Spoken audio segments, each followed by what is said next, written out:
Hello viewers, myself Dr. Sri Krishna, consultant pediatrician for last 25 years from Hyderabad. ఈరోజు చాలా ముఖ్యమైన point ఒకటి చెప్పదలుచుకున్నాను. చాలామంది తల్లిదండ్రులకి ఇబ్బందిగా ఉండేది వాళ్ళ పిల్లలకి మందు ఎలా వేయాలి అని. మనం చాలా కామన్గా పుట్టినప్పటి నుంచి కూడాను పిల్లలకి ఏదో ఒక మందు వేయాల్సి వస్తుంది. రొటీన్గా కూడా విటమిన్ డి లాంటి వైటమిన్స్ వేయాల్సి వస్తుంది ఏ రోగం లేకపోయినా. అదే ఏదైనా ప్రాబ్లం వచ్చినప్పుడు అంటే జలుబు దగ్గులు వచ్చినప్పుడు వాళ్ళకి 3-4 రకాల మందులు వేయాల్సి వస్తుంది. ఒకటి జ్వరం మందు ఉంటుంది, ఒకటి యాంటీబయాటిక్ ఉంటుంది, ఇంకోటేమో దగ్గు మందో జలుబు మందో ఉంటుంది. ఇన్ని మందులు, పైగా అవి రుచి బాగుండదు, పిల్లలకి నచ్చవు, పైగా ఇదేంటో కొత్తగా ఉంటుంది. వాళ్ళు రోజు తినే తిండికిను పాలకిను డిఫరెంట్గా ఈ టేస్ట్ ఉండేటప్పటికి వాళ్ళు అసలు చాలా ఇబ్బంది పడిపోతుంటారు. ఇబ్బంది పడిపోయి మొత్తం కక్కేయడము, సరిగ్గా మందు తీసుకోకపోవడం లాంటివి చేస్తూ ఉంటారు. దాంతో తల్లిదండ్రులకి అసలు ఈ పిల్లలకి ఎలా మందు వేయాలో, ఒక పక్క రోగంతో బాధపడుతుంటాడు, ఇంకో పక్కనేమో ఈ మందు వేయడం అనేది పెద్ద ప్రాబ్లంగా తయారవుతుంది. ఇంకొంతమంది పిల్లలు ఆ మందు తాగిన తర్వాత ప్రతిదాని మీద అనుమానం, ప్రతిదీ మందేనేమో అని నీళ్లు కూడా తాగడం బంద్ చేస్తారు, తిండి కూడా తినడం బంద్ చేస్తూ ఉంటారు. సో ఈ ప్రాబ్లమ్స్ ఉన్నప్పుడు మరి ఎట్లా హ్యాండిల్ చేయాలి? పిల్లలకి ఏమైనా గైడ్లైన్స్ ఉన్నాయా, ఎలా మందులు తీసుకోవాలి అనేది చూద్దాం. ఇప్పుడు ఇందులో 10 రూల్స్ ఉంటాయండి. 10 రూల్స్ నేను ఒకదాని తర్వాత ఒకటి చెప్తూ ఉంటాను. అవి ఫాలో అయినట్టయితే కొంచెం కంఫర్టబుల్గా ఉంటాయి. మీ డౌట్స్ చాలా వరకు తీరిపోతాయి. ఇంకేమైనా డౌట్స్ ఉన్నట్టయితే మీరు ఇందులో కింద కంటెంట్లో మీ మెసేజ్ పెట్టండి, దానికి ఆన్సర్ ఇస్తాను. ఇక మొదటి రూల్ ఏంటంటే, ఎప్పుడు కూడాను కేవలము మీ పిల్లల డాక్టరు రాసిన మందులు మాత్రమే ఇవ్వండి. అదే కానీ పక్కింటి వాళ్ళు చెప్పారనో ఎదురింటి వాళ్ళు చెప్పారనో ఇది ఇవ్వాలి అది ఇవ్వాలని రకరకాల మందులు ఎప్పుడు పిల్లల మీద ప్రయత్నం చేయకండి. ఎందుకన్నా అంటే చాలాసార్లు వేరే ఏవేవో ఇచ్చిన మందులన్నీ ఇవ్వడం వల్ల పిల్లలకి హాని ఎక్కువగా జరుగుతుంది. రెండవది, ఏదైనా డాక్టరు ఎన్ని రోజులు ఇవ్వమంటే అన్ని రోజులు ఇవ్వండి. అంతేకాని ఎప్పుడో 3 నెలల ముందర మందు ఇచ్చాడు కదా, ఇదే మందు కదా డాక్టర్ ఇచ్చేది అని చెప్పేసి మళ్ళీ ఇప్పుడు వాడడం. అంటే ఒకసారి 3 నెలల ముందర ఏ జలుబు దగ్గో లేకపోతే ఏదైనా నిమోనియా వచ్చి యాంటీబయాటిక్ వాడితే నేను చాలామందిలో చూస్తూ ఉంటాను. తర్వాత కూడా ప్రతి నెల కూడా ఆ యాంటీబయాటిక్ వాళ్ళు పిల్లలు డాక్టర్ దగ్గరికి వెళ్లకుండా వేసేస్తూ ఉంటారు. అది ఎంత మాత్రం మంచిది కాదు. కాబట్టి డాక్టరు చూసి ఈ సమయంలో ఈ 4-5 రోజులు ఇవ్వండి అని చెప్పిన మందులు మాత్రమే ఇప్పుడు వేయండి. పాత ప్రిస్క్రిప్షన్ చూసి మాత్రం అస్సలు ఇవ్వద్దు. ఇది ఫస్ట్ రూల్.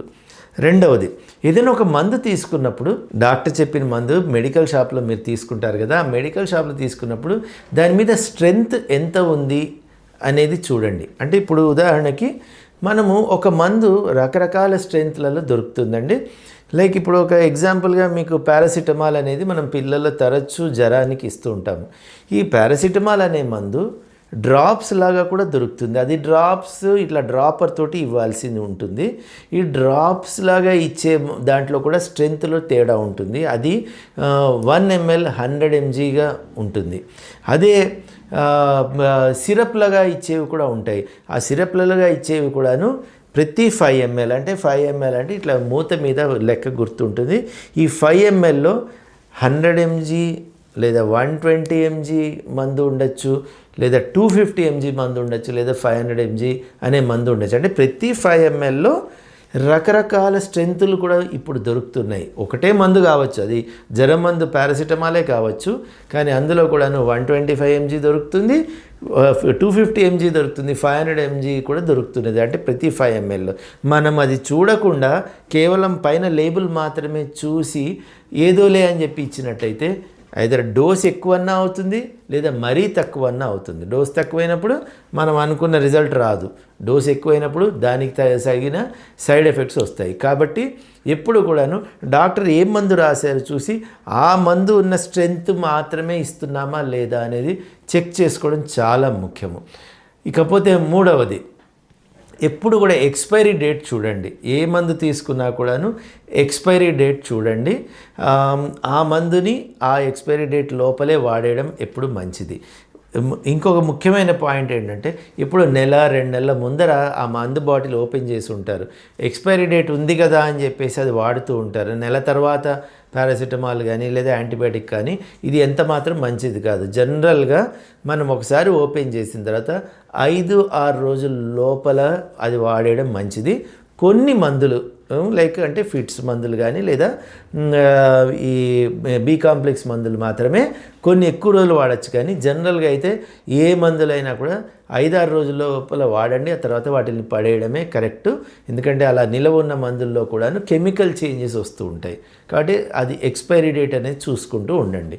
ఇంకా 4వ రూల్ ఏంటంటే కరెక్ట్ డాక్టర్ చెప్పినట్టుగా ఏ మందు ఎంత దేంతో ఇవ్వాలో అంత డోసే చూసుకొని ఇవ్వండి. అంటే డాక్టర్ కనుక ఒకవేళ 1 చెంచా అని చెప్పినట్లయితే చెంచా అనేది మనకు తోచిన చెంచా కాదు, 1 చెంచా 1 స్పూన్ అంటే 5 ml అండి. ఇక 5 ml అనేది మీరు ఇది చూసినట్టయితే దీని మీద లేబుల్ మీద 5 ml కనిపిస్తుంది. సగం చెంచా అన్నట్టయితే ఇది 2.5 ml అవుతుంది. సో కాబట్టి డాక్టర్ 2.5 ml రాశారా, 5 ml రాశారా లేదా 10 ml మందు రాశారా అనేది కరెక్ట్గా చూసి దాంతో మాత్రమే వేయండి. వీలైనంత వరకు ఇంట్లో వాడే చెంచాలు వాడకండి. ఎందుకంటే ఆ చెంచాలు రకరకాల డోసులు ఉంటాయి. కాబట్టి ఇలాంటి కప్స్ లాంటివి వాడడమే మంచిది. అలాగే ఏడాదిలోపు పిల్లలకైనట్టయితే ఈ సింపుల్గా ఒక డ్రాపర్స్ దొరుకుతాయి మనకి. ఆ జనరల్గా మందుతోటే ఉంటాయి.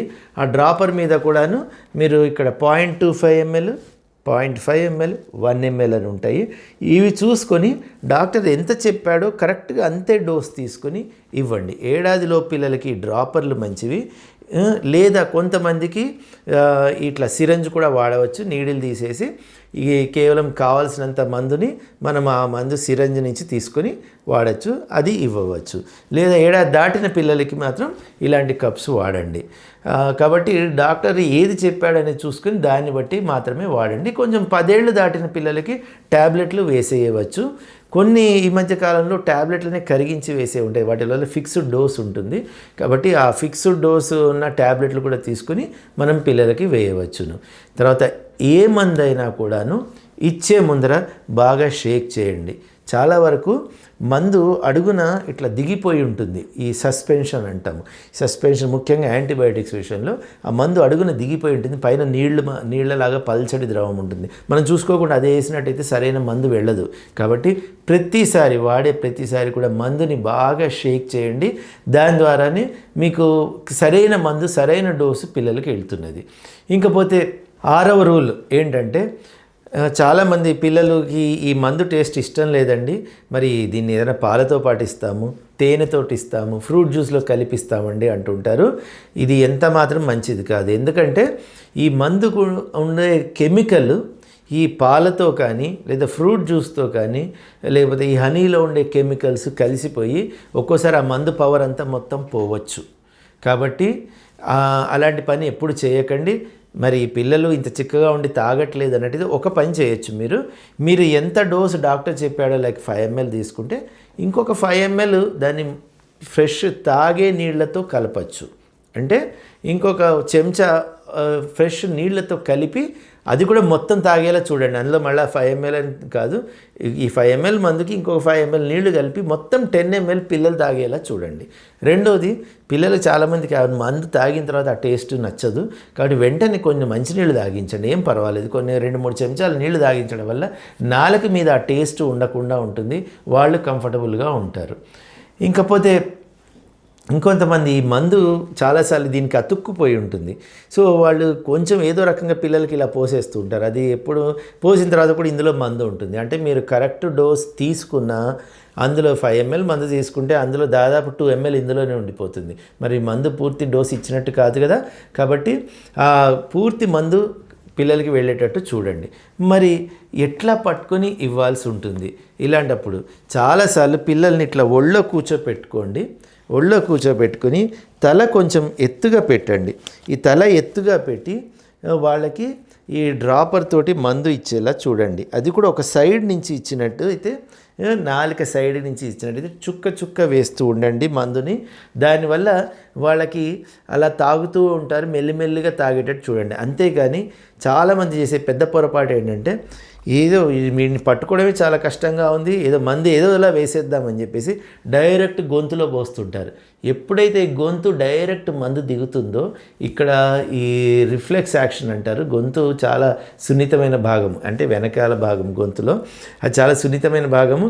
ఎప్పుడైతే అది ఇరిటేట్ అవుతుందో మొత్తం వాళ్ళు అంతవరకు తిన్న తిండి, పాలు, నీళ్ళు అన్నీ కూడా కక్కేస్తారు, మందు కూడా కక్కేస్తారు. కాబట్టి ఎప్పుడు కూడా పొరపాటున డైరెక్ట్ ఇలా పోసేయడము లేదా మందుని డైరెక్ట్ ఇలా పోసేయడం చేయకండి.